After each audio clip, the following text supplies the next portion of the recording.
Putin is destroying Russia by waging war against Ukraine. This is what President Trump said in the Oval Office on the evening when he took powers from the previous administration. While the US president suggested that Ukrainian President Volodymyr Zelensky is open to discussions aimed at ending the war, he admitted uncertainty about Putin's willingness to engage in peace talks. The nearly 3-year conflict has taken a devastating toll, with estimates suggesting Russia has suffered from 700,000 to 800,000 casualties, including soldiers killed or wounded. Economic pressures continue to mount for Moscow as it faces a challenging year ahead.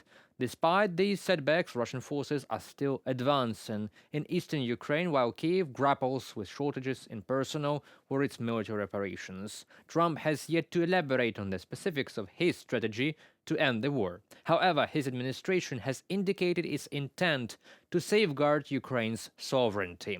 U.S. State Secretary Marco Rubio noted that any potential peace agreement would likely require concessions from both Ukraine and Russia, signaling a pragmatic but delicate approach to resolving the war.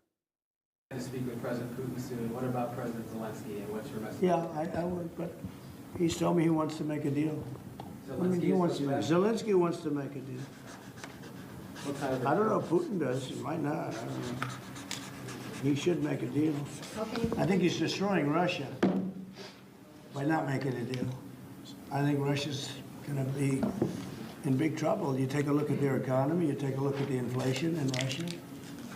So I would hope. I got along with him great, and you know, I would hope he wants to make a deal.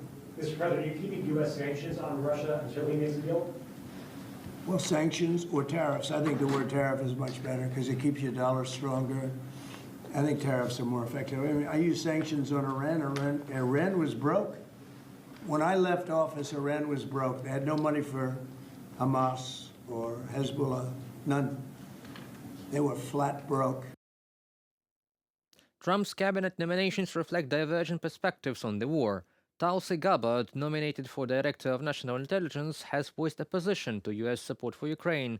Pete Hegseth, Trump's pick for Defense Secretary, is advocating reduced NATO commitments. However, they softened his stance during confirmation hearings, affirming U.S. support for Ukraine.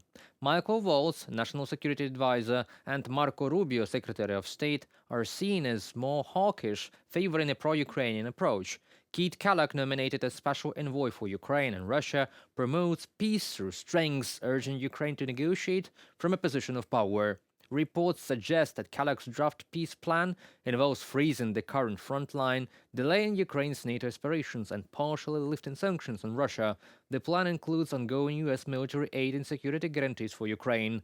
Additionally, Trump has hinted at involving European forces to enforce a buffer zone along the conflict line. However, Russia's demands, including troop withdrawal, sanctions relief, and reduced Ukrainian military 5 times, are not in Ukraine's interest or in the interest of Ukraine's territorial integrity and sovereignty, and Ukraine demands accountability for war crimes too.